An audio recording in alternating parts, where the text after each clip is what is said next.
네, 안녕하십니까. 강지연입니다. 국내 코로나19 신규 확진자가 다시 10명대로 줄었습니다. 그러나 이 확진자 수보다 더 중요한 것은 확진 양상일 텐데요. 이태원 클럽에서 시작된 코로나19 감염이 N차 감염을 통해 지역사회 곳곳으로 침투하고 있고 또 등교 개학을 한 고3 학생들의 코로나19 확진 소식도 계속 들려오고 있기 때문에 우려스러운 상황입니다. 시민의 방송 TBS는 월요일부터 일요일까지 매일 아침 9시부터 9시 50분 TV와 유튜브를 통해 코로나19 특집 생방송을 보내드리고 있습니다. 오늘도 서울 상황실에 나가 있는 기자 연결해서 지난밤 주요 내용과 현재까지 소식들 정리하겠습니다. 강경지 기자. 네, 서울시 재난안전대책본부에 나와 있습니다. 네, 전국 코로나19 확진 현황부터 짚어주시죠. 네, 국내 코로나19 신규 확진자 수는 다시 10명대로 줄어들었습니다. 어제 0시 기준 국내 코로나19 확진자는 전날 0시보다 12명 증가해 국내 확진자 수는 11,122명으로 집계됐습니다. 새로 확진된 12명 중 10명은 국내에서 감염됐고 나머지 2명은 해외 유입 관련 사례입니다. 국내 감염의 경우 이태원 클럽 관련 감염 사례를 포함해 인천에서 6명, 서울에서 3명, 충남에서 1명이 나왔습니다. 해외 유입은 공항 검역 단계에서 발견된 환자가 1명이고 서울에서 1명이 추가됐습니다. 사망자는 1명이 추가돼 264명이 됐고 치명률은 2.37%입니다. 네, 이태원 클럽 관련된 코로나19 확진자는 지금 현황이 어떻습니까? 네, 이태원 클럽 관련 코로나19 확진자는 어제 정오 기준 206명, 오후 6시 기준으로 하면 최소 207명입니다. 전날보다 10명 정도 늘어난 건데요. 지역별로 보면 서울이 101명, 오후 6시 기준으로는 102명이 됐습니다. 서울이 가장 많습니다. 연령대별로는 19세에서 29세가 118명으로 가장 많았습니다. 감염 경로는 클럽을 직접 방문한 확진자가 95명, 접촉자가 111명입니다. 네. 이와 관련해서 방역당국이 이태원 클럽발 코로나19 전파 장소로 추정되는 곳들을 또 추가로 공개했다면서요. 네, 방역당국이 그제 0시 기준 이태원 클럽 관련 확진자 51명의 감염 장소를 분석했는데요. 그 결과 12명이 노래방 이용자였고 11명은 주점 이용자였습니다. 중앙방역대책본부는 잠정적인 통계지만 노래방과 주점 등이 코로나19 전파와 관련된 위험 장소라는 것이 확인됐다면서 이들 시설에 대한 방문 자제를 당부했습니다. 이와 함께 지난달 24일부터 이달 6일까지 서울 이태원 클럽과 주점 등을 방문하고 증상이 나타났다면 선별진료소를 방문해 진단검사를 받아달라고 요청했습니다. 알겠습니다. 자, 이번에는 서울시 코로나19 확진자 현황도 전해주시죠. 네, 어제 오후 6시 기준으로 서울 확진자 수는 오전보다 2명 늘어 모두 758명이 됐습니다. 2명 중 1명은 해외 접촉 관련이고 나머지 1명은 이태원 클럽발 집단 감염 사례입니다. 신규 확진자 가운데는 삼성 서울병원 관련 확진자도 1명이 포함됐습니다. 이 환자는 경기도 안양시에 거주하는 30대 남성으로 앞서 지난 19일 확진된 간호사의 지인입니다. 지금까지 서울의 코로나19 확진자를 주요 발생 원인별로 보면 해외 접촉 관련이 268명으로 가장 많았고 이태원 클럽 관련 102명, 구로구 콜센터 관련 98명, 구로구 교회 관련이 41명입니다. 자치구별로는 강남구에서 72명의 확진자가 나와 가장 많았고 다음으로 관악구 53명, 송파구 45명, 서초구 41명, 동작구 38명 등의 순입니다. 네. 한편 삼성 서울병원 관련된 진단검사도 지금 빠르게 진행이 되고 있죠. 네, 그렇습니다. 서울시는 삼성 서울병원과 관련해 총 1,400여 명을 검사 대상자로 정하고 전수검사를 하고 있습니다. 전날보다 검사 대상자가 200명 정도 늘어난 것인데요. 검사 대상 1,400여 명 가운데 1,200여 명이 검사를 받았고 현재까지 추가 확진자는 나오지 않았습니다. 이에 따라 지금까지 삼성 서울병원 관련 확진자는 간호사 4명과 접촉자 2명 등 모두 6명입니다. 서울시는 검사 대상자를 병원 외주 업체와 구급차 직원 등으로 확대할 방침입니다. 이와 함께 확진자가 나온 한국과학기술직업전문학교에서도 검사 대상자 600여 명 가운데 대부분이 검사를 마쳤습니다. 이 가운데 490여 명은 음성 판정을 받았습니다. 네. 삼성 서울병원 관련 확진자는 추가되지 않았다는 소식인데 그래서 삼성 서울병원이 오늘부터 다시 신규 환자 입원을 받는다고요? 네, 그렇습니다. 코로나19 확진자 발생으로 중단됐던 삼성 서울병원 본관의 신규 환자 입원 업무가 재개됐습니다. 삼성 서울병원은 앞서 지난 18일부터 이틀간 흉부외과 수술실 간호사 4명이 무더기로 코로나19에 확진돼 지난 19일부터 본관 수술실을 폐쇄하고 신규 환자 내 입원을 제한해 왔습니다. 이후 확진 판정을 받은 간호사 지인 2명이 코로나19 양성 판정을 받았지만 현재까지 병원 내에서 추가 확진자가 발생하지 않았는데요. 이처럼 병원 내에서 감염원이 없는 상황이 유력해서 신규 환자 입원을 받기로 한 겁니다. 다만 코로나19 확진자 간호사들이 근무했던 본관 수술실 폐쇄는 당분간 유지하기로 했습니다. 지금까지 서울시 재난안전대책본부에서 TBS 강경지입니다. 네, 강경지 기자 수고하셨습니다. 계속해서 코로나19에 대해 좀 더 자세하게 이야기 나눠보겠습니다. TBS 보도본부의 김종민 기자와 함께합니다. 어서 오세요. 반갑습니다. 자, 어제는 코로나19 추가 확진자 숫자가 다시 10명대로 떨어졌습니다만 그런데 그 이태원 클럽발 N차 감염 사례가 계속해서 발생을 하고 있단 말이죠. 네, 어제 낮 12시 기준 이태원 클럽발 확진자는 모두 206명입니다. 그제보다 10명이 늘어난 건데요. 추가 확진자는 모두 클럽 방문자가 아니라 기존 확진자들과 접촉해서 감염된 N차 감염, 그러니까 2차나 3차, 4차 감염자로 확인됐습니다. 앞서 방역당국은 이태원 클럽발 N차 감염 추세가 당분간 지속될 것으로 전망했는데요. 특히 노래방이 최다 전파 경로로 조사됐습니다. 네. 방역당국이 집단시설을 통해 감염된 이태원 관련 확진자 51명을 분석한 결과 12명, 그러니까 전체 4명 중 1명은 노래방 이용자인 것으로 나타났습니다. 이 노래방이 최다 전파 경로였다. 그렇다면 노래방 이용을 자제를 해야 할 것 같은데 그래서 인천시가 지역 내 노래방에 집합 금지 명령을 내렸다고요? 네, 그렇습니다. 이태원 클럽을 방문한 뒤 확진 판정을 받은 학원 강사를 고리로 한 지역 감염이 확산되고 있기 때문입니다. 어제부터 2주간 사실상 영업 정지를 뜻하는 집합 금지 명령을 내렸습니다. 네. 이에 따라서 인천 시내 노래 연습장 2,300여 곳에 대해선 만 19세 미만 미성년자의 집합 금지 조치가, 코인 노래방 10곳에 대해선 모든 시민을 대상으로 집합 금지 조치가 시행됐습니다. 정부도 노래방을 감염에 취약한 고위험 시설로 보고 전국적으로 영업을 정지하는 행정명령을 내릴지 검토하고 있습니다. 방역당국은 인천처럼 극단적인 선택을 할 건지 아니면 방역조치 뒤 운영을 하게 할 건지를 놓고 고심하고 있습니다. 예. 어떤 이런 그 강력한 행정적 대책을 활용을 하더라도 지금은 그 전파 경로를 좀 차단하는 일이 그렇죠. 중요해 보입니다. 그런가 하면 그 인천 학원 강사 이태원 클럽을 다녀온 후에 신분과 동선을 속여서 좀 피해를 초래했던 학원 강사의 사례가 있었는데 이 강사로 인한 확산도 계속 퍼져나가고 있는 상황입니까? 네, 어제 저녁 6시 기준 학원 강사 관련 확진자는 34명까지 늘었습니다. 네. 어제 부천 중동에 사는 부부와 1살 여아 등 가족 3명이 확진 판정을 받았는데요. 방역당국은 이들도 학원 강사에서 시작된 4차 감염일 가능성이 높다고 보고 있습니다. 이분들이 최근 돌잔치를 했는데 당시 돌잔치에 학원 강사의 수강생이 다녀간 코인 노래방을 갔다 감염된 택시기사가 참석했다고 합니다. 예. 이 택시기사가 부업으로 프리랜서 사진사로 일한다는데 당시 돌잔치를 촬영했다고 합니다. 이분이 일산에서도 돌잔치를 촬영했다고 해서 네네. 당시 참석자들에 대한 검사도 진행되고 있습니다. 예, 이렇게 그 이제 4차 감염까지 이제 네. 퍼져나가고 있는 상황이라 좀 신속한 역학 조사와 조치가 필요하겠습니다. 자, 이번에는 삼성 서울병원 상황도 살펴볼까요? 근데 다행히 병원 내에선 아직 추가 확진자가 나오지는 않고 있습니다. 네. 다만 간호사와 접촉한 사람들의 확진 사례는 늘고 있습니다.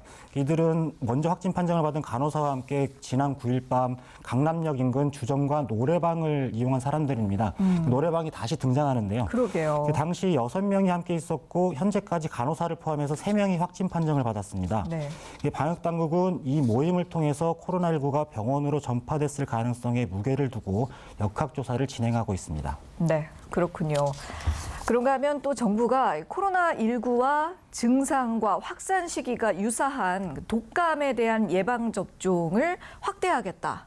뭐 이런 추진 방안을 밝혔네요. 근데 정부가 그 독감 예방접종을 확대하려는 이유는 코로나19 방역 관리 차원입니다. 네.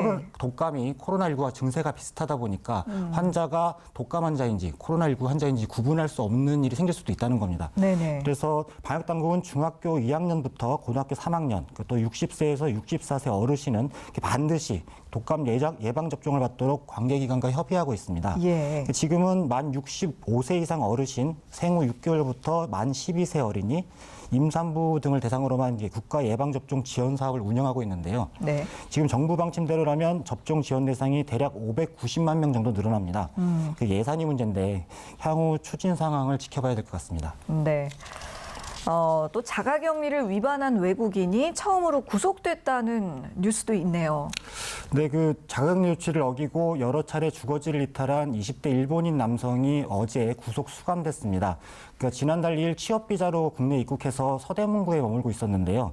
자가격리 통보를 받고도 2주간 그 8차례나 네. 무단으로 외출했다가 당국에 적발됐습니다. 그 외국인이 국내 자가격리 조치를 위반해서 구속된 건 처음입니다. 그렇죠. 최초의 사례가 되겠네요.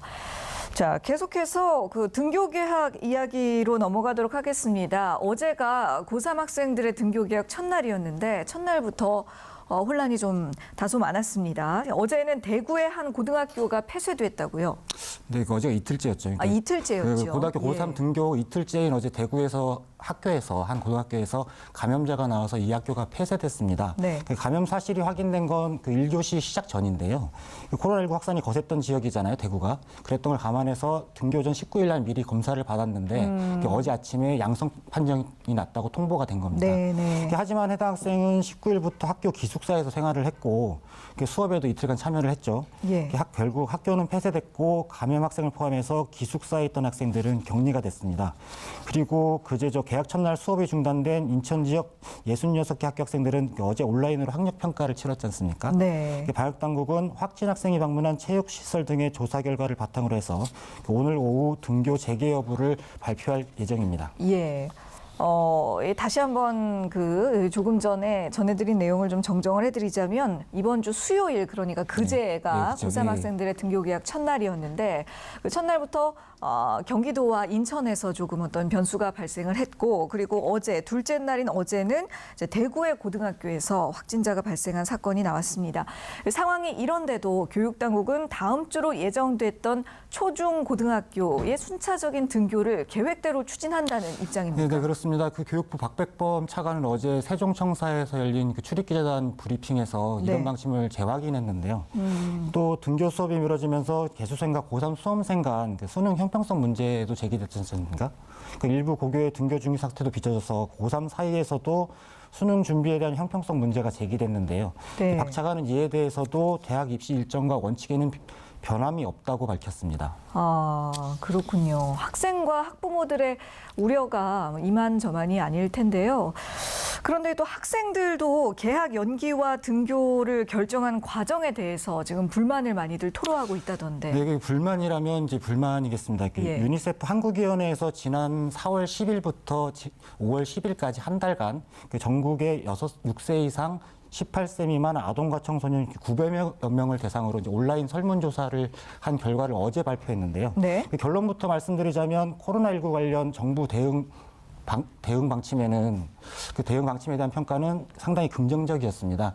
근데 다만 그 개학 연기나 생활 속 거리두기 등 정책 마련 과정에서 자신들의 의견이 소외됐다는 생각이 많았다고 합니다. 네. 주관식 문항에서 개학 연기 등 학교 운영과 관련해 정책을 결정할 때 학생 의견을 귀담아 듣지 않았던 것 같다.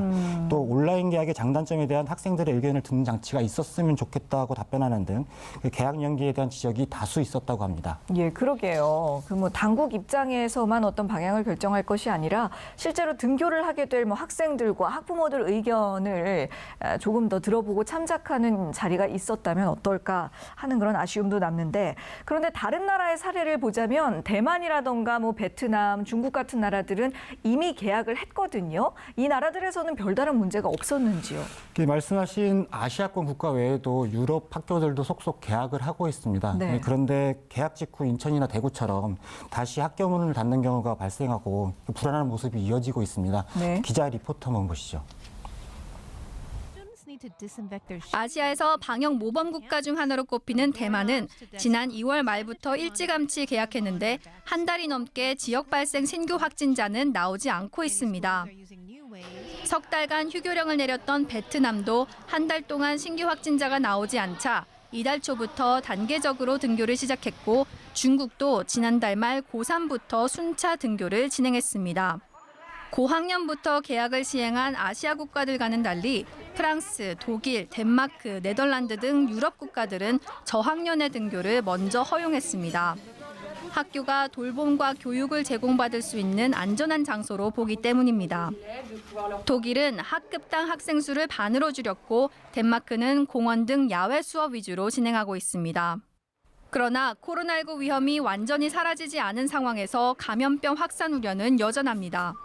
프랑스는 봉쇄 해제 이후 전국의 유치원과 초등학교에서 70명의 코로나19 확진자가 발생해 해당 학교들이 즉각 다시 폐쇄됐습니다. 앞서 싱가포르도 지난 3월 등교 개학을 시행했다가 확진자가 급증해 다시 학교 문을 닫아야 했습니다. 영국은 6월 1일을 개교일로 정했지만 학교 내 방역에 허점이 많다며 이미 1000개의 초등학교가 정부의 지시를 따르지 않고 휴교를 유지할 것이란 뜻을 밝혔습니다. 이탈리아는 아예 9월까지 학교를 폐쇄하는 것을 선택했습니다. 학교 폐쇄가 지속될 경우 불평등을 악화시키고 학습 위기를 심화시킨다는 우려의 목소리도 높아지고 있습니다.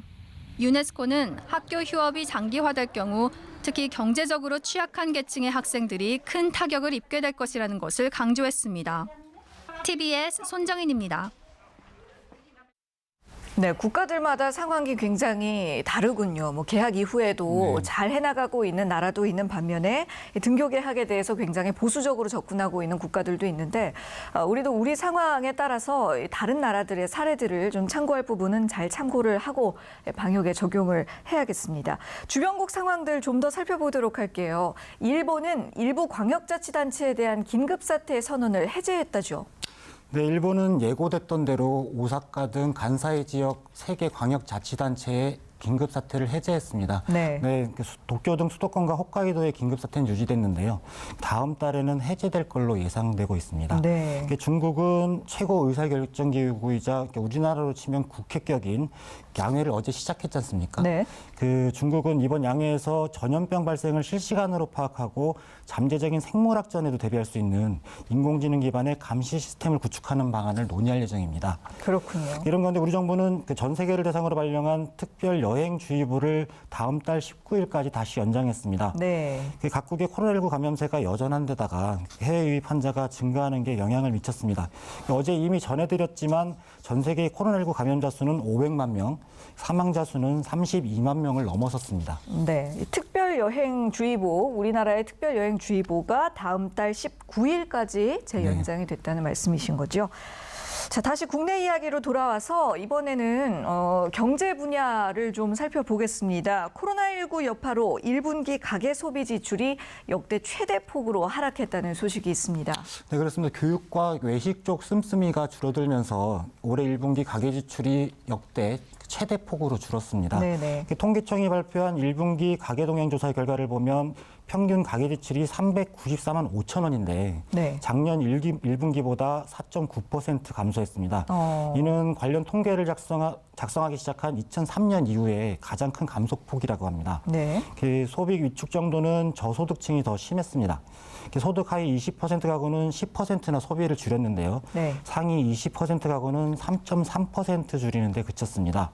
이게 품목별로 보면 의류와 신발 지출이 1년 전보다 28% 감소했고요. 예. 오락 문화 지출은 25.6%, 교육은 26.3%가 줄었습니다. 네. 코로나19 사태가 장기화되면서 모두가 힘든 시간을 보내고 있긴 합니다만 그래도 역시나 좀 상대적으로 이제 저소득층에서의 경제적인 피해가 좀 더 크게 나타나는 모습인데요. 반면에 식료품 구입비 이런 부분의 지출은 증가를 했다고요? 네, 식료품과 음료 구입 지출은 같은 기간 10.5% 늘었고 마스크와 영양 보조제 구입 증가로 그 보건 지출도 9.9%나 늘었습니다. 코로나19로 집에서 식사하는 이른바 집밥 쪽이 늘면서 네. 온라인 유통업체는 물론 집 주변 소매점의 식자재 매출도 증가했다는 조사 결과가 나왔습니다. 그 한국농촌경제연구원이 소매점 매출과 관리 시스템 자료를 분석한 결과를 보면 코로나19가 전국적으로 확산하던 지난 2월 마지막 주에 식품류 판매 실적이 지난해 같은 기간 대비 16% 가까이 증가했다고 합니다. 네. 특히 인파가 몰리는 대형 매장을 꺼리는 소비자가 늘면서 2월 식품류 매출이 그 전국적 규모의 대형 마트가 차지하는 비중은 줄었고 그 동네 슈퍼마켓이나 편의점 등 소매 유통 채널의 비중은 커졌습니다. 네. 그리고 이제 그 긴급재난지원금이 지급이 되고 있지 않습니까? 네. 이 재난지원금 사용에 따른 소비 진작 효과가 어떤가요? 잘 나타나고 있습니까? 네, 재난지원금 소비가 이렇게 본격적으로 시작된 그 5월 둘째 주에 전국 소상공인 카드 매출이 사실상 그 작년 수준을 회복했습니다. 네. 그러니까 지난해 5월 둘째 주 매출 수준을 이렇게 100으로 놓고 볼 때 올해 같은 기간 똑같이 100을 기록했다는 겁니다. 회복을 했다는 거네요. 그렇죠. 특히 경기도와 인천 등 7개 지역은 지난해 같은 기간 매출 수준을 오히려 뛰어넘었다고 합니다. 노호. 소상공인 카드 매출이 지난해 수준을 회복한 건 코로나19 위기 경보가 심각 단계로 격상한 이후 이제 12주 만인데요. 재난지원금이 소비에 영향을 줬다는 분석이 나옵니다. 그러네요. 긴급재난지원금은 그 총 예산의 81%가 지급 완료됐습니다. 예. 그 행정안전부는 전체 지급 대상 2,171만 가구 가운데 84%가 지원금을 수령했고 그 지원금 11조 5,203억 원 중 81%가 지급 완료됐다고 밝혔습니다. 네. 그 지급 형태를 보면 신용카드와 체크카드가 그 전체 62%로 가장 많았고요. 현금과 선불카드, 지역사랑 상품권이 뒤를 이었습니다. 네, 잘 알겠습니다. 지금까지 TBS 보도본부 김종민 기자와 이야기 나눴습니다. 수고하셨습니다. 지금 여러분께서는 TBS 코로나19 특집 생방송과 함께하고 계십니다. 네, 이번에는 코로나19에 대한 더 자세한 내용과 이슈들 전문가와 함께 짚어보는 순서입니다. 먼저 김경우 서울백병원 가정의학과 교수 나오셨습니다. 안녕하세요. 네, 안녕하세요. 그리고 강양구 과학전문기자도 함께하십니다. 어서 오십시오. 네, 안녕하십니까. 자, 이태원 클럽에 갔던 인천 학원 강사와 관련된 감염 전파 소식이 계속해서 들려오고 있습니다. 어제는 돌잔치를 한 1살짜리 아기와 또 그 가족까지 코로나19 확진 판정을 받았는데요. 이게 신천지 사태처럼 폭발적인 확산은 아닙니다만 연쇄 감염이 이렇게 계속 발생을 하고 있다는 점이 우려스러운데 두 분 의견 한번 들어보고 시작을 하겠습니다. 네, 지금 이태원 클럽에서 시작된 전파가 3주가 지났는데 4차 감염까지 나온 상황이거든요. 그러게 말이에요. 이런 상황이면은 뭐 이번 주가 지나고 다음 주가 가서도 3차, 4차, 5차 감염 사례들이 계속해서 실시간으로 혹은 약간씩 한 템포 늦게 발견될 가능성이 큽니다. 네. 그러니까 이 말은 무슨 말이냐면은 수도권에서 지역사회 감염, 집단 감염으로 이어질 수 있는 위험 요인들이 여전히 잠복해 있다라는 이야기거든요. 그래서 좀 더 경각심을 가져야 될 필요가 있겠고요. 이것과 관련해서 이제 가장 걱정이 되는 부분은 이것입니다. 그러니까 사회적 거리두기가 강화되어 있었을 때는 지역에 이렇게 바이러스를 가지고 있는 분들이 있다고 하더라도 그것이 집단 감염으로 연결될 가능성이 상대적으로 낮아지거든요. 그렇죠. 그런데 사회적 거리두기에서 지금 생활 속 거리두기로 전환한 상태에서 전체적으로 방역에 이 망이 느슨해져 있는 상황이기 때문에 네네. 그때 지역에 바이러스를 가지고 있는 분들이 또 다른 집단 감염으로 이어질 수 있는 가능성이 충분하기 때문에 이제 그 대목이 조금 걱정스럽고 계속 예의주시해야 될 것 같습니다. 네네. 그러니까 전파 가능성이 더 지금 높아진, 방역이 느슨해진 환경 탓도 분명히 영향이 클 것으로 보이고 교수님 생각은 어떠신지요? 네, 맞습니다. 그래서 지금 이태원발 집단 감염 사태가 연결돼서 소박한 그 열심히 사시는 분들의 일상, 뭐 돌잔치라든지 사진 촬영하시는 분들이라든지 이런 데 데까지도 피해가 가고 있고 특히 이제 학교까지 연결돼서 인천 지역 중심으로 해서 학생들도 지금 감염된 네. 상태가 벌어지고 있는데요.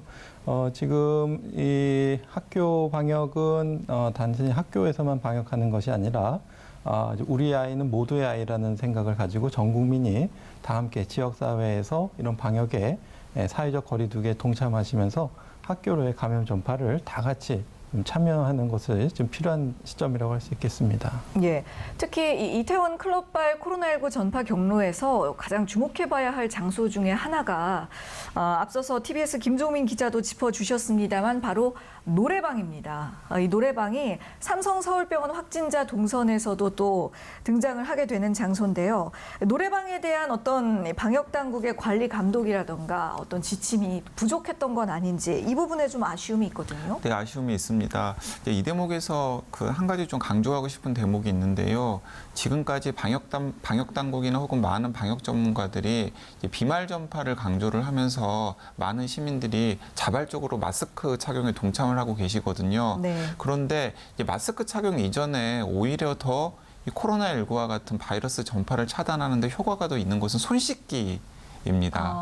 그러니까 이제 노래방 같은 경우에도 이 노래방에서의 전파를 차단하는 가장 효과적인 방법 중에 하나는 매개체를 통한 감염의 가능성을 차단하는 것이고, 네. 그러면은 좀 강박적으로 손 씻기를 하거나 아니면은 아예 노래방 같은 곳에서는 시설을 이용할 때 업소에서 제공한 비닐 장갑 같은 것들을 착용한 상태에서 이용을 하고 나갈 때나 들어올 때 비닐 장갑을 꼭 착용하고 벗고 이런 조치들이 좀 마련이 된다면은 이 매개체를 통한 전파의 가능성이 좀 차단될 여지가 있으리라고 생각이 되는데 네. 비말 전파를 통한 감염 가능성을 이야기를 하면서 마스크를 강조하다 보니까 상대적으로 마스크를 착용하는 대신에 손 씻기에 좀 소홀해진 측면이 맞아요. 있어 보입니다. 근데 노래방 같은 경우에는 마이크라든지 혹은 탁자나 소파 혹은 문 고리 같은 곳에 네. 만약에 바이러스가 묻어 있다면은 그것을 통한 전파의 가능성이 굉장히 높고요. 제가 보기에는 코인 노래방을 통한 전파 사례는 대부분 다 그런 매개체를 통한 전파의 가능성이 굉장히 높을 거라고 생각을 하거든요. 네. 그래서 앞으로 이제 그 시설에 맞게끔 방역 대책을 강조할 필요가 있는데 좀 매개체를 통한 전파의 가능성을 좀 차단하는 방법에도 신경을 써야 될 것 같다는 생각이 듭니다. 예. 그리고 노래방뿐만 아니라 PC방도 학생들, 또 사람들이 많이 이용하는 대표적인 장소잖아요. 아직까지는 이 PC방을 통한 감염 사례가 보고되지는 않았지만 노래방과 마찬가지로 조용한 전파가 일어나고 있을 가능성도 충분해 보이는데 이 PC방에 대해서도 미리 좀 조치를 취해야 하지 않겠습니까? 네, 필요하지요. 예, 그래서 철저히 방역 수칙이 지켜지고 있는지 실내가 충분히 환기되고 마스크 착용을 의무화하고 있고 손 씻기라든지 표면 소독이 잘 이루어지고 있는지 꼼꼼한 점검이 필요하고요. 네. 만약에 이게 적용되기 어려운 시설이다 그러면 과감하게 운영을 자제하거나 중단하는 명령을 내려야 할 것 같고요. 네. 지금 이태원발 클럽 사건에서도 지금 한 사례가 좀 PC방을 통한 감염이 의심되는 사례가 있고 네네. 또 이전에도 이제 동대문구 PC방이나 부산이라든지 이런 데서 또 소규모 전파 사례가 있었기 때문에 이 PC방도 위험한 시설이 되겠고 또 이렇게 노래방, PC방 이렇게 딱 우리가 특정할 수는 없어도 마스크 착용이 해이진다든지 환기가 안 된다든지 소독이 잘 안 된다든지 이러한 어떤 다중이용 시설은 모두 다 위험 시설로 간주해서 철저한 방역 조치와 그것이 이루어지지 않을 때는 운영 자제와 중단이 필요하다고 할 수 있겠습니다. 네. 그리고 그 방역에 있어서는 역시나 두 분 모두 짚어주신 것처럼 비말을 통한 전파뿐만 아니라 또 매개체를 통한 전파에 대해서도 좀 확실한 관리 감독이 필요해 보입니다. 자, 계속해서 삼성 서울병원 이야기로 넘어가겠습니다. 아직까지 정확한 감염 경로가 밝혀진 것은 아닙니다만 병원 내에서의 감염이 아니라 지역사회에서 감염된 이후에 의료진 동료에게 전파한 경우로 지금 추정이 되고 있죠. 네, 그러니까 이게 굉장히 무서운 일입니다. 만약에 지금까지 밝혀진 바로는 그 삼성 서울병원에서 최초로 감염된 4분의 간호사 중 한 분이 이제 그 며칠 전에 강남에서 지인들과 뭐 노래방을 가거나 혹은 주점을 이용했고 그 과정에서 전파가 이루어졌을 가능성을 방점을 찍고 지금 방역 당국이 조사를 하고 있는데요. 네. 만약에 그때 강남에서 최초로 이루어졌던 감염 이전에 저희가 알고 있는 다른 고리들과 연결이 되지 않는다면은 숨은 감염자를 통한 또 다른 지역사회 감염 사례가 대형 병원으로 이어진 케이스거든요. 네. 네, 그러니까 일단은 최초의 전파가 어떻게 되었는지를 확인하지 못했다라는 점도 방역의 입장에서는 굉장히 걱정을 해야 될 부분이고요. 네네. 이제 그런 지역의 숨은 전파 사례가 언제든지 굉장히 위험한 대형 병원으로 연결이 될 수 있다라는 것을 또 정확하게 보여주는 사례이기 때문에 좀 경각심을 가져야 될 것으로 보입니다. 근데 굉장히 다행스러운 것은 아까 김경호 교수님과도 의견을 나눴습니다마는 일단 삼성 서울병원 안에서 새로운 확진 환자가 나오지 않고 있거든요. 맞아요. 네, 그것은 이제 이 간호사들이 주로 수술장에서 근무하는 간호사들이었고 수술장 같은 경우에는 일단은 외부와의 대기 흐름도 차단이 되어 있고 또 방역에서도 굉장히 신경을 쓰는 곳이기 때문에 네. 그리고 또 접촉자도 상대적으로 적기 때문에 이제 그런 운이 좋은 일이 생겼을 것인데 만약에 이 간호사들이 병동 환자들을 좀 자주 보는 분들이었다 그러면 네네. 상황이 또 전혀 달라질 수 있는 네네. 거잖아요. 정말 예, 상상하고 싶지 않네요. 네, 그렇습니다. 그래서 이런 부분들이 사실은 지금 우리의 상황을 좀 어렵게 하는 부분이라고 생각합니다. 예. 알겠습니다. 자, 그런가 하면 앞서 김종민 기자가 전해준 소식 중에 방역 당국이 독감 예방을 위한 무료 예방 접종 대상을 고3까지 확대하고 또 노인 접종 대상 연령도 낮추는 방안을 검토하고 있다라는 뉴스가 있었는데요. 이것이 향후 코로나19 방역과 어떻게 연관이 있는지 교수님 설명 한번 더 듣고 싶습니다. 네, 지금도 열이 나고 호흡기 증상이 있는 환자분들은 코로나19가 아니라고 하더라도 코로나19가 맞는지 확인하기 전에는 절대로 다른 의료진과 섞이거나 환자와 섞일 수가 없습니다. 그러니까 네. 격리된 음압시설에서 진료를 해야 되고 병원에서 쉽게 진료할 수가 없는데 이제 독감 시즌이 되면은 그런 환자들이 하루에 막 수십 명, 수백 명씩 올 수가 있거든요. 예. 그러니까 이런 분들에게 코로나가 아닌 걸 확인하기 전까지는 적절한 처치가 이루어지기 굉장히 어렵고 또 그러한 처치가 가능한 음압시설이 있는 병원이 굉장히 제한되어 있기 때문에 상당히 진료받는데 시간도 오래 걸리고 거기에 또 의료진이 기울여야 되는 투입 인력도 굉장히 소모가 매우 많습니다. 그렇게 되면은 독감 환자도 제대로 진료 못 받고 코로나 환자도 제대로 진료 못 받고 뿐만 아니라 그 이외에 다른 심내혈관 질환이라든가 암이라든지 다른 병이 있어서 오시는 분들의 진료도 이제 차질이 많이 생길 수가 있기 때문에 일단은 그 열이 나고 호흡기 증상이 생긴 환자를 최대한 줄여서 저희가 코로나19 의심 환자를 빨리 가려내고 진료할 수 있도록 이렇게 분리할 수 있도록 이렇게 돼야 될 것 같고요. 그런 면에서는 지금 무료 접종 대상을 확대한 건 매우 잘한 정책으로 생각이 되고요. 네. 문제는 이 무료 접종 대상, 우선 접종 대상이 아니신 분이라고 하더라도 젊은 분이라고 하더라도 잉여 남는 백신이 있으면 모두 다 맞아서 이런 그 독감의 유행을 최대한 방어해야 될 것 같고요. 또 하나 이렇게 열이 나고 호흡기 증상이 생기는 원인균 중에 하나가 폐렴구균이 있습니다. 그래서 네. 어르신들 같은 경우에는 폐렴구균 예방접종을 꼭 맞으셔서 또 이런 발열과 호흡기 증상이 생기시지 않도록 지금부터 예방접종을 잘 맞아두시는 것이 필요하겠습니다. 예. 독감 인플루엔자 그리고 폐렴구균까지 코로나19와 증상이 비슷할 수 있는 이런 질병들에 대한 예방을 철저히 해야 할 것 같습니다. 자, 또 화제를 바꿔보겠습니다. 고3 학생들의 등교 첫날이 그제였고요. 그리고 어제가 두 번째 날이었는데 어제 대구에서 또다시 고3 학생 한 명이 코로나19 확진 환정을 받았습니다. 인천과 경기 지역 학교들은 이 등교를 시키자마자 또 귀가 조치를 시키기도 하고 많은 학교들이 혼란을 겪고 있는데 정말 이대로 괜찮은 건지 매번 여쭤보는 것 같지만 또 한번 여쭤보고 싶네요.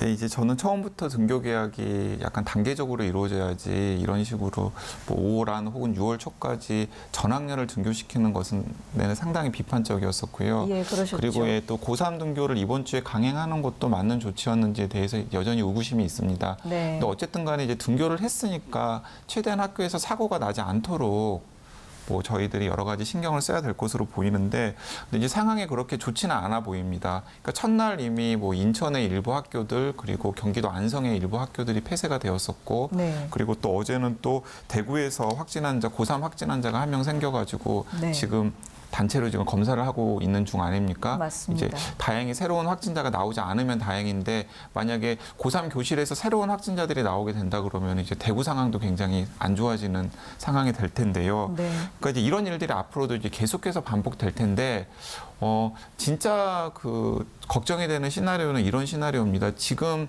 고3 학생들 개학을 강행한 가장 큰 이유가 수능 시험이라는 입시 일정 때문이잖아요. 네. 근데 문제는 무엇이냐면은 이 코로나19 국면이 빨리 잡히지 않는다면 그리고 혹은 잠시 소강 상태였다가 가을에 다시 2차 유행이 시작된다면 정작 수능이 임박해서 어제나 혹은 그제 있었던 일들이 다반사로 일어나게 된다면은 수능 시험을 못 보는 일이 생길 수가 있습니다. 사실상 수능 시험도 어려워질 수가 있죠. 네, 그렇습니다. 예를 들어서 뭐 이런 거죠. 그러니까 수능 시험 직전에 만약에 학교에서 감염 사례가 생긴다면은 그 학생들은 뭐 최소 2주에서 한 달 정도 격리되는 것이 불가피해질 텐데 네. 그러면은 시험 일정을 어떻게 할 것인지에 대한 논란이 또 급박하게 생길 테고요.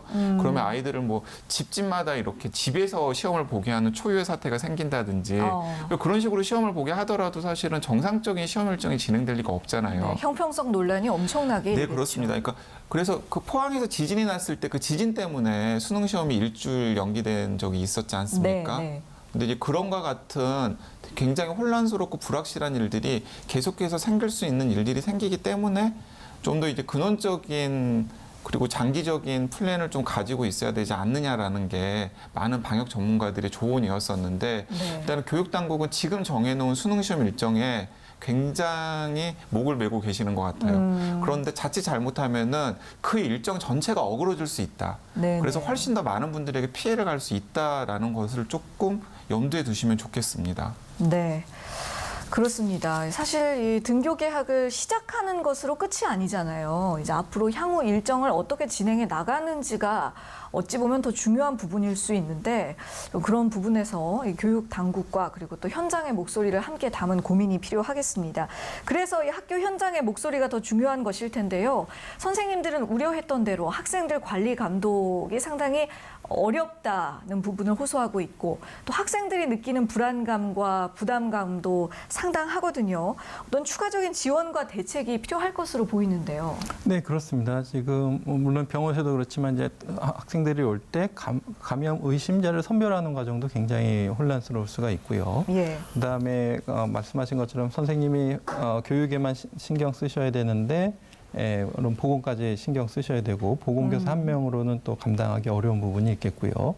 또 학습 시간 이외에 뭐 쉬는 시간 또 급식 시간 하굣길 이것들 다 이제 철저히 관리해야 되기 때문에 굉장히 부담이 많으실 것 같고 또 다음 주부터는 고2, 고1 또 순차적으로 등교를 하기 때문에 더 학생들이 더 이제 많아지는 더 혼잡한 상황이 좀 예상되는 시점이라고 할 수 있겠고요.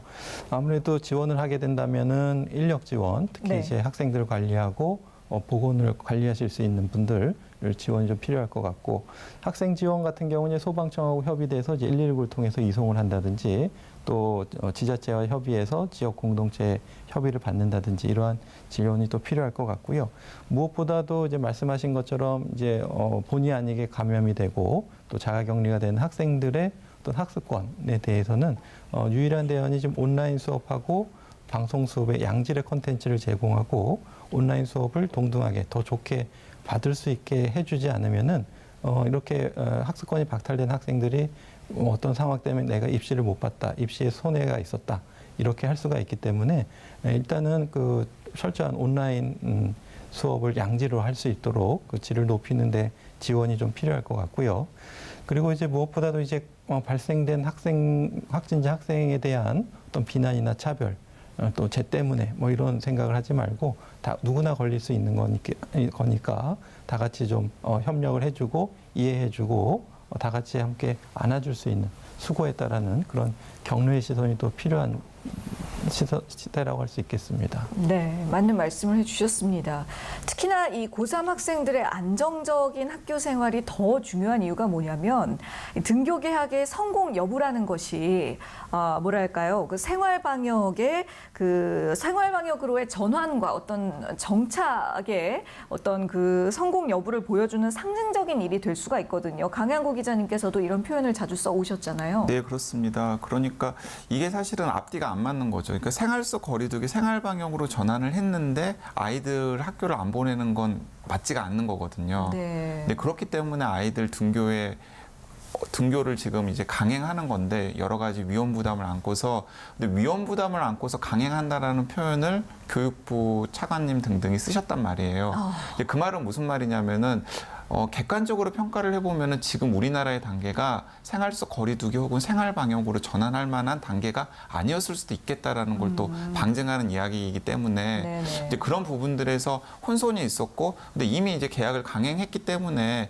최소한 학교에서 사고가 나지 않도록 무엇인가 여러 가지 것들을 강구해야 되는데 아까 김 교수님 말씀에 붙여가지고 제가 한 가지만 조언을 드리고 싶다면은 네. 그 학교 현장의 교사들의 의견들을 들어보면은 선생님들께서 공통적으로 이야기하는 것이 수업 시간보다는 오히려 쉬는 시간이나 점심 시간에 관리하는 것이 훨씬 더 어렵다라는 이야기를 이구동성으로 하시는 것 같아요. 예. 그래서 저도 이제 곰곰이 생각해보고 몇몇 전문가들과도 상의를 나눠봤습니다만은 좀 이런 것도 한번 조언을 해드리고 싶습니다. 왜냐하면 일단은 그 여러 가지 단계를 거쳐가지고 열이 나거나 혹은 증상이 보이는 학생들은 일단 교문에서 일단 차단이 되거든요.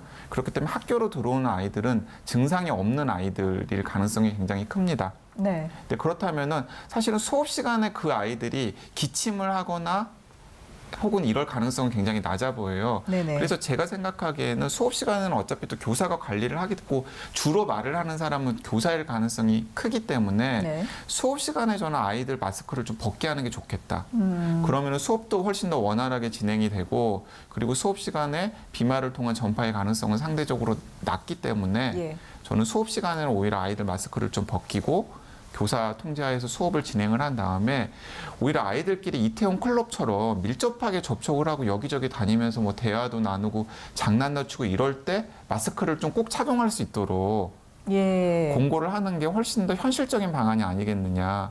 왜냐하면 지금은 학교에서는 무조건 마스크를 착용하라고 하면은 당연히 수업 시간에 마스크를 착용하다가 답답하면은 교사들이 상대적으로 관리하기가 소홀한 쉬는 시간이나 점심 시간에 아이들이 마스크를 벗고 긴밀히 그렇죠. 접촉하면서 대화를 나누면서 너무 답답하니까. 네, 그렇습니다. 네. 그때 아이들 속에 숨어있던 숨은 감염자나 혹은 무증상 감염자가 바이러스를 타인에게 전파될 가능성이 높아진다고 생각하거든요. 네. 그러니까 이런 식으로 좀 현장의 여건에 맞게끔 구체적인 방역의 지침들을 좀 조정해가면서 이 위험을 최소화하는 방안도 좀 고민을 해야 되지 않나 하는 생각이 듭니다. 네, 맞습니다. 어떤 근본적이고 이상적인 수칙도 중요합니다만 지금 강양구 기자님 얘기대로 어떤 현장의 상황을 반영한 현실적인 지침들이 중요하겠는데요. 그래서 아이들에게 사실 그 현실적으로 하루 종일 마스크를 쓰고 있어라. 이것은 좀 어려운 부분이 많기 때문에 수업 시간에는 마스크를 벗게끔 하고 대신에 뭐 쉬는 시간이라든가 이제 식사 시간에 대기를 하면서 그럴 때 마스크 착용을 의무화하는 그리고 쪽은 실제로 어떻겠느냐. 네, 위험한 일도 있었는데요. 마스크를 착용하고 수업을 받다가 쓰러진 사례도 있었거든요. 예. 네, 그러니까 이게 사람마다 뭐 호흡량이라든지 이런 것들이 차이가 있고 그렇기 때문에 어떤 학생들 같은 경우에는 하루 종일 그 필터가 촘촘한 마스크를 쓰고 있는 것 자체가 굉장히 부담이 되는 일일 수도 있거든요. 네네. 그렇기 때문에 어쨌든 간에 중간중간에 마스크를 좀 벗게 하는 일이 필요한데 그래서 수업 시간에는 차라리 마스크를 좀 벗게 하고 수업을 진행하게 하고 쉬는 시간이나 점심시간에 마스크를 꼭 쓰게끔 관리를 하고 거기에 필요한 생활지도 같은 것들은 뭐 공익근무 요원들 같은 것들을 네네. 학교로 일시적으로 파견을 받아가지고 관리를 하게 한다든지 등등의 조치가 필요해 보이지 않나 하는 생각이 듭니다. 네, 지금 이런저런 방안들을 제안해 주셨는데요. 안전한 학교 생활을 위한 방역 수칙 또 어떤 것들이 필요할지 교수님께서도 덧붙여 주시죠. 네, 방금 강 기자님께서 아주 혁신적인 제안을 해주신 거라고 생각되고요. 이제 교실 내에서 충분한 거리 띄우기가 돼 있고 또 손위생을 같이 할 수 있다면은 그리고 학생들이 말을 하지 않고 조용히 이제 숨만 쉬고 공부만 한다면은 네. 충분히 도입 가능할 만한 방법으로 생각이 됩니다. 왜냐하면 마스크를 하더라도 중간중간 이렇게 좀 벗고 싶을 때가 필요하기 때문에 그럼요. 다시 쓰고 네. 때문에 검토해 볼 필요가 있다고 생각이 되고요. 지금 말씀하신 것처럼 가장 우려되는 게 증상이 있는 학생들은 등교를 안 하지만 증상 발생 직전에 이제 무증상 감염자들이 충분히 올 수가 있거든요. 그렇기 네. 때문에 말씀하신 것처럼 항상 학교 내에서도 방역을 신경을 써줘야 될 것 같고요. 무엇보다도 이제 학교 밖에서 이제 시설, 다중 이용 시설들을 학생이 이용하는 걸 자제하고 또 교직원들도 이러한 다중이용 시설, 특히 이제 뭐 클럽이라든지 노래방이라든지 교직원들도 가는 걸 좀 자제해주는 학교 밖 방역도 같이 좀 필요할 것으로 생각이 됩니다. 예. 자, 교수님께 이 질문 한 가지 좀 더 드리겠습니다. 이건 좀 다른 이야기는 합니다만 이제는 그 코로나19의 재확산 양상을 보면 인구 밀집도가 높은 그 수도권 중심으로 발생을 하고 있지 않습니까? 그렇다면 이 수도권에 대한 방역을 좀 대대적으로 다시 한번 점검할 필요는 없을지 어떻게 보세요? 네, 맞습니다. 지금 그동안 좀 우리가 하면서 좀 놓쳤던 부분들을 좀 계속 좀 다시 돌이켜봐야 될 것 같습니다. 사실 이번에 이터발 클럽 집단 감염에서 어려웠던 것이 이제 방문자 명단을 확보하는 데 어려움이 많았는데 예. 사실 그리고 또 이제 확진자가 동선을 숨길 때 좀 놓치는 경우가 사실 그 키역 트렌드에 종사하는 여자분이었다든지 프리랜서라고 속이고 또 아니면은 그 방명록이 그 부산의 클럽에서도 좀 방명록이 부실했던 적이 있었기 때문에 네. 그런 것들을 조금 더 이제 보완할 수 있는 것들을 좀 빨리 찾아서 다시 올 수 있는 재유행을 예방하는 것이 필요할 것 같고요. 지금 또 이제 공공의료를 강화해서 이제 이런 방역을 또 강화하겠다는 의견을 냈지만 사실은 지금 80%는 이제 이미 민간 의료 기관이 많이 차지하고 있기 때문에 곳곳에서 유증상자들이 선별 검사를 받지 않고 이제 치료를 받으러 동네 의원 이비인후과나 내과를 올 때 빨리 발견할 수 있도록 하기 위해서는 민간 의료 자원의 참여가 굉장히 필요합니다. 그렇기 때문에 동네 곳곳에 있는 풀뿌리 민간 의료 자원을 어떻게 한번 이 방역에 끌어들여서 다 같이 한번 참여할 수 있는지 이것들을 좀 고민을 해봐야 될 것 같고요. 일단은 그 학교뿐만 아니라 시자체, 교육청 모두가 다 같이 긴밀한 소통과 원활한 협력이 필요한 단계라고 할 수 있겠습니다. 네, 알겠습니다. 지금까지 김경우 서울백병원 가정의학과 교수 또 강양구 과학전문기자와 말씀 나눴습니다. 수고하셨습니다. 오늘 저희가 준비한 내용은 여기까지입니다. 고맙습니다.